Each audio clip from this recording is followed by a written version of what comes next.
మొట్టమొదటిగా దేవుని యందు ప్రియులారా, ఆ కుష్ఠరోగి చేసిన ప్రార్థనా విధానం మనకి ఈరోజు ప్రభు ఇస్తున్నటువంటి జీవిత పాఠం. ఆ కుష్ఠరోగి చేసిన ప్రార్థనా విధానం జాగ్రత్తగా గమనిద్దాం. దేవుని యందు ప్రియమైన సహోదరి సహోదరులారా, ప్రభువా, నీకిష్టమైనచో నన్ను శుద్ధిని చేయగలవు, నీకిష్టమైనచో నన్ను స్వస్థపరచగలవు అంటే he just surrendered to God's will. అతను తనని తాను దేవునికి సమర్పించుకున్నాడు, దేవుని చిత్తానికి లోబడుతున్నాడు. దేవుని యందు ప్రియమైన సహోదరి సహోదరులారా, అతనికి స్వస్థత కావాలి, నో డౌట్. కానీ అది దేవునికి ఇష్టమో లేదో అతనికి తెలియలేదు. ఎందుకండి అంటే ఆ రోజుల్లో కుష్ఠరోగము ఏ విధంగా భావించేవారంటే అది పాపము యొక్క వేతనముగా, పాపము వలన వచ్చిన శాపముగా, దేవుడు ఇచ్చిన శిక్షగా, అది మనం చేసిన పాపానికి పరిహారం చెల్లించేటటువంటిదిగా వారందరూ కూడా కుష్ఠరోగమును ఎన్ని అనారోగ్యాన్ని భావించేవారు. అలాగే ఈ కుష్ఠరోగము కూడా అతనికి ఎందుకు వచ్చింది అంటే తాను చేసిన పాపాల వలన వచ్చిందేమో అనుకుంటున్నాడు. కనుక ఇప్పుడు నేను స్వస్థతను అడుగుతున్నాను అంటే నా పాపాలకు పరిహారం చెయ్యను అనే కదా అర్థం. ఇది దేవుని ఇష్టమైతే ఈ రోగమును నేను భరించడం అది అలాగే కానివ్వాలి. ప్రభు ఏ విధంగా అయితే ప్రార్థన చేశాడో, ప్రభువా నీ చిత్తమైనచో ఈ పానపాత్రమును నా నుండి తొలగించండి, నా చిత్తము కాదు నీ చిత్తమే నెరవేరనిమ్ము అన్నట్లుగా, ప్రభువా నీ చిత్తమైతే నన్ను శుద్ధి చేయి, లేదు ఇది నా పాపాల ఫలితం, నా పాపానికి వచ్చిన శాపం, నా పాప పరిహారం చెల్లించేది ముఖ్యమైనటువంటి ఈ రోగము నాకు కావాలి అంటే నేను దానికి సిద్ధమే అంటూ తను తాను ప్రభునికి, ప్రభు ఇష్టానికి సమర్పించుకుంటున్నాడు. దేవుని యందు ప్రియులారా, ఈ చిన్న ప్రార్థనలో ఆ కుష్ఠరోగిలో ఉన్న వినయం కనిపిస్తుంది. ఈ చిన్న ప్రార్థనలో ఆ కుష్ఠరోగిలో ఉన్నటువంటి పశ్చాత్తాపం కనిపిస్తుంది. ఈ చిన్న ప్రార్థనలో ఆ కుష్ఠరోగి తన పాపాలకు గాను ప్రాయశ్చిత్తం చెయ్యాలి అనే తపన, తలంపు కనిపిస్తుంది. ఈ చిన్న ప్రార్థనలో దేవుని చిత్తానికి లోబడడం, నాకేది కావాలో నాకంటే ఎక్కువగా దేవునికే తెలుసు అంటూ దేవుని చిత్తానికి శిరస్సు వంచడం అన్నది మనం చూస్తూ ఉన్నాం. దేవుని యందు ప్రియులారా, దేవుని చిత్తమును గౌరవించాలనుకుంటున్నాడు ఆ కుష్ఠరోగి. దేవుని యందు ప్రియులారా, మరి ఈ చిన్న ప్రార్థనలో ఇవన్నీ కనిపిస్తుండగా మరి మన రోజుల్లో, మన జీవితంలో ఇలా ఉంటున్నామా? ఇలా ప్రార్థిస్తున్నామా? ఈ కుష్ఠరోగి వలె మనము ఆలోచించగలుగుతున్నామా? బహుశా లేదు అని చెప్పాలి. ఎందుకంటే we value our will than God's will. We value our wishes than God's wishes. దేవుడు మనకు ఏమి కోరుకుంటున్నాడో దానికన్నా మనము మన కొరకు ఏమి కోరుకుంటున్నామో దానికే మనం పెద్దపీట వేస్తున్నాం. మన ఆలోచనలకే మనము ఎక్కువ ప్రాముఖ్యతనిస్తున్నాం. అందుకే ఏమవుతుంది? By hook or క్రుక్ we want to get it what we want to get it.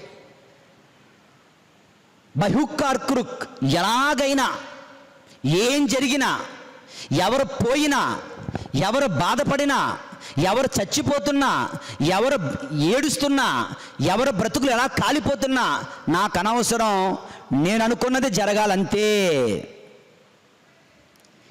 ఎవరు ఏడుస్తున్నా నాకు అనవసరం, నేను అనుకున్నది జరగాలి అంతే. By hook or crook we want to have it, whatever we want to have it. That is our problem. అదే మన సమస్య. దేవుని యందు ప్రియమైన సహోదరి సహోదరులారా, ప్రార్థనలో మనము దేవునితో యుద్ధము చెయ్యొచ్చు. ఎలాగా? ఒక చంటి బిడ్డ, ఏమీ తెలియని వాడు తన తండ్రితో పోరాడుతున్నట్లు పోరాడొచ్చు. ప్రభువా నాకు అది దయచేయి, నాకు దీవెన కావాలి, నాకు దీవెన కావాలి. దేవునితో పోరాడండి, దేవునితో యుద్ధం చేయండి, తప్పే లేదు. ఒక చంటి బిడ్డ ఏమీ తెలియని వాడు తన తండ్రితో, తన ప్రియమైన తండ్రితో పోరాడుతున్నట్లుగా. కానీ దేవునితో మనం యుద్ధము చెయ్యకూడదు. ఎలాగండి అంటే ఒక శత్రువు మరొక శత్రువుతో యుద్ధము చేసినట్లుగా, తిరుగుబాటు చేసేటట్లుగా, దేవుని ఇష్టాన్ని లెక్క చేయనట్లుగా మనం యుద్ధం చేయకూడదు. యాకోబు రాత్రి అంతా దేవునితో పోరాడాడు, యుద్ధం చేశాడని వాక్యం చెబుతుంది. దాని అర్థం ఏమిటి? ఆయన ఏమని ప్రార్థన చేశాడు, ఏమని యుద్ధం చేశాడు, ఎందుకు పోరాడాడు? ప్రభువా నన్ను దీవించు అన్నాడే కానీ నన్ను ఇలా దీవించు, నన్ను అలా దీవించు, నాకు అది దయచేయి, నాకు ఇది దయచేయి అడగలే. యాకోబు యుద్ధం రాత్రంతా కూడా యాకోబు దేవునితో పెనుగులాడాడు. అతనికి ఒక పేరుంది, దేవునితో పెనుగులాడిన మనిషి యాకోబు. కానీ తను నాకు ఇది చెయ్యి అది చెయ్యి అని పెనుగులాడలేదు. ఒకే ఒక్క దీవెన, నన్ను దీవించు దేవా అంటే నీ ఇష్టం వచ్చినట్టు దీవించు. అప్పుడు నీ పేరు ఏంటి అని అడిగాడు దేవదూత. నా పేరు యాకోబు అంటే మోసగాడు కదా. అవును అవును మోసగాడినే. అయితే ఇక నుండి ఇజ్రాయేలు నీ పేరు, ఇజ్రాయేలీయులు అని పిలువబడుతున్నారు అందరూ కూడా. యాకోబు ఇజ్రాయేలుగా దీవించబడ్డాడు. ఇలా దీవించు అని అడగలే, నన్ను దీవించు, నీ ఇష్టం వచ్చినట్లు దీవించు అని అడిగాడు. దేవుని యందు ప్రియులారా, నాకు ఎలాగైనా కావాలి, నాకు నువ్వు ఇచ్చి తీరాలి అని ప్రార్థన చేసే కన్నా, ప్రభువా నీకిష్టమైనచో నన్ను స్వస్థపరచమన్నట్లుగా, నీకిష్టమైతే నాకు దయచేయి, నీకిష్టమైతే నన్ను దీవించు అని మనం ప్రార్థన చేయాలి. డోంట్ ఫోర్స్ గాడ్, దేవుణ్ణి బలాత్కారం చేయొద్దు. డోంట్ కంపెల్ గాడ్, దేవుణ్ణి బలవంతం చేయొద్దు. Don't you ever think that you know better than God. ఎప్పుడు కూడా దేవుని కన్నా నాకే బాగా తెలుసు అని ఆలోచన అనుకోవద్దు. Don't you dare to give commands and orders to God. దేవునికి దేవుడు ఏం చెయ్యాలో నువ్వు దేవునికి సూచనలు, సలహాలు, ఆజ్ఞలు జారీ చేయొద్దు. Just surrender to God. కేవలము దేవునికి నిన్ను నీవు లోబరుచుకోవడం మాత్రమే మనము నేర్చుకోవాలి దేవుని యందు ప్రియులారా. చిన్న ఉదాహరణ, మనం హాస్పిటల్కి వెళ్తుంటాం, డాక్టర్ల దగ్గరికి. తరచుగా అనే మాట వింటున్న మాట, డాక్టర్ గారు ఏదో పరీక్షించారు, ఏదో మందులు రాస్తూ ఉంటారు. ఒకడు కొంచెం జ్ఞానం ఉన్నవాడు, ఏం ఇంజెక్షన్ రాశారండి? ఏదో పెయిన్ కిల్లర్ రాశానయ్యా, డైక్లోఫెనక్ ఇంజెక్షన్ రాయండి అన్నాడు అనుకో. ఎలా ఉంటుంది డాక్టర్కి? కొంచెం విటమిన్ ట్యాబ్లెట్లు రాయండి బాబు అని ఈ పేషెంట్ వైద్యునికి సలహా ఇచ్చాడు అనుకో, కాలిపోద్ది కదా ఆడికి, ఆ డాక్టర్కి మండిపోద్ది, కోపం వస్తుంది, చిరాకు వస్తుంది. ఏమంటాడు? నువ్వా నేనా డాక్టరు? మామూలుగా అతను ఎక్స్రే రాస్తే, లేదండి ఈ స్కానింగ్ రాయండి అని నువ్వు అన్నావు అనుకో, ఏమంటాడు? నువ్వెవడవయ్యా నాకు చెప్పడానికి? డాక్టర్ని నేను కదా, నాకు తెలీదా ఏం రాయాలో, ఏం ఇవ్వాలో, ఏం చెయ్యాలో, ఏ మాత్ర ఇవ్వాలో, ఏ ఇంజెక్షన్ ఇవ్వాలో, ఏ పరీక్ష రాయాలో నాకు తెలియదా? నువ్వేటి నాకు చెప్పేది అంటాడా లేదా? చాలాసార్లు అంటుంటారు. నన్ను అయితే చాలాసార్లు అన్నారు.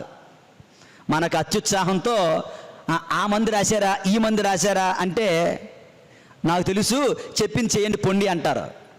దేవుని యందు ప్రియమైన సహోదరి సహోదరులారా, మరి డాక్టర్ల దగ్గర అంత జాగ్రత్తగా ఉంటున్నాం మనం, మరి దేవుని దగ్గర ఇంకెంత జాగ్రత్తగా ఉండాలి? నాకు అది చేయి, ఇది చేయి, అలా చేయి, ఇలా చేయి. నీ యొక్క ఎంత బుర్ర బట్టి నువ్వు ఆలోచిస్తే, దేవుని యందు ప్రియులారా, నువ్వు దేవుని సలహాలు ఇస్తే ఇక దేవుడు ఏం చేయగలడు? నువ్వు అనుకున్నది జరగాలి, నువ్వు అనుకున్నదే జరగాలి, ఎవరేమైపోయినా నాకు అనవసరం అంటూ మొండి పట్టు పట్టకుండా, దేవుని యందు ప్రియులారా, ప్రభువా నన్ను దీవించు, ఎలా దీవించాలో నీ ఇష్టం. ప్రభువా నన్ను స్వస్థపరచు నీకు ఇష్టమైతే, ప్రభువా నన్ను బలపరచు నీకు ఇష్టమైతే, ప్రభువా నా సమస్యను పరిష్కరించు నీ ఇష్టమైతే.